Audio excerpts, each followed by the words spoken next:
Channel देखने वालों को इल्तिजा उस्मानी का सलाम। मिडिल ईस्ट में चल रहा भीषण संघर्ष अब केवल गोलियों और मिसाइलों तक सीमित नहीं रहा, बल्कि इसने एक बहुत बड़े मानवीय और आर्थिक संकट का रूप ले लिया है। एक तरफ सीमा पर बारूद बरस रहा है तो दूसरी तरफ इजराइल के भीतर प्रतिभा संसाधनों के पलायन ने तेल अवीव की नींव हिला दी है। जॉर्डन के अकाबा एयरपोर्ट पर इजरायलियों का हुजूम बढ़ता जा रहा है और अफरा तफरी फैल गई है। इसराइल के मुख्य बेन गुरियन एयरपोर्ट पर उड़ानों के लगातार रद्द होने और केवल 50 यात्रियों की सीमित अनुमति के कारण इजरायली नागरिक अब देश छोड़ने के लिए पड़ोसी देशों के रास्तों का सहारा ले रहे हैं। अकाबा यानी जॉर्डन में फंसे सैकड़ों लोग बड़ी संख्या में इजरायली नागरिक सीमा पार करके जॉर्डन के किंग हुसैन एयरपोर्ट पहुंच रहे हैं। यहां से दुबई और अबू धाबी के रास्ते यूरोप अन्य सुरक्षित देशों की ओर निकलना चाहते हैं। जॉर्डन में अचानक उड़ानों के रद्द होने से एयरपोर्ट पर स्थिति तनावपूर्ण हो गई है। टर्मिनल के अंदर और बाहर इजरायलियों की लंबी कतारें लगी हुई हैं। यात्रियों का कहना है कि उन्हें कोई सही जानकारी नहीं दी जा रही है।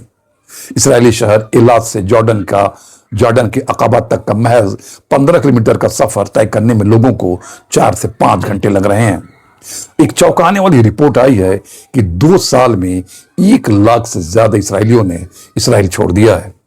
तेल अवीव यूनिवर्सिटी की एक नई और सनसनीखेज रिपोर्ट के अनुसार पिछले 2 वर्षों में यानी 2023 से 2025 के दौरान करीब 1 लाख इजरायली हमेशा के लिए देश छोड़कर चले गए। ये पलायन मुख्य रूप से गजा में जारी नरसंहार और आंतरिक अस्थिरता का परिणाम है। डॉक्टरों और इंजीनियरों का पलायन रिपोर्ट में सबसे चिंताजनक बात यह सामने आई है कि इजराइल का सबसे कीमती ह्यूमन कैपिटल देश छोड़ रहा है।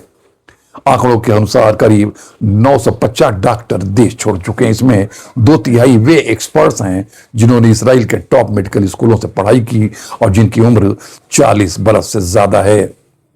PhD holder, expert, hi tech engineer और उच्च आयु वर्ग के लोग तेजी से पलायन कर रहे हैं।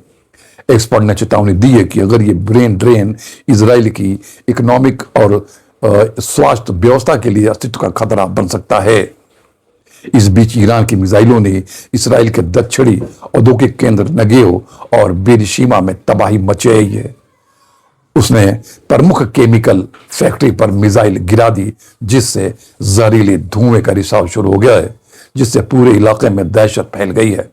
नागरिकों को घरों में कैद रहने और खिड़की दरवाजे बंद रखने का आदेश दे दिया गया है। अब ये अभी तक ये बात सामने आ रही है कि कम से कम 12 से 14% जो भी ईरान इसराइल में जो फैक्ट्रियां थी या जो बड़े बड़े एसेट थे, सब यहां से यूरोप मुंतकिल हो गए हैं। इसराइल में भयानक तबाही हुई है। अगर एक तरफ देखा जाए तो ईरान में भी तबाही हुई है। कम से कम 70,000 उसके मकानात बिल्कुल जमींदोज हो गए, तो वहीं 50,000 से ज्यादा बर्बादी मकानों की इसराइल में हुई है। और इसराइल के लोग दे पे दर छोड़ करके इसराइल को भाग रहे हैं।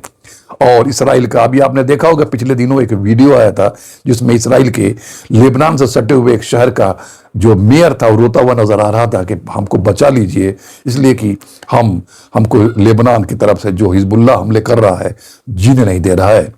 तो इसराइल खुद तबाही के दहाने पर खड़ा है और खुद उसके आर्मी के चीफ ने कहा है कि अगर ऐसा ही रहा तो इसराइली आर्मी टूट फूट का शिकार हो जाएगी।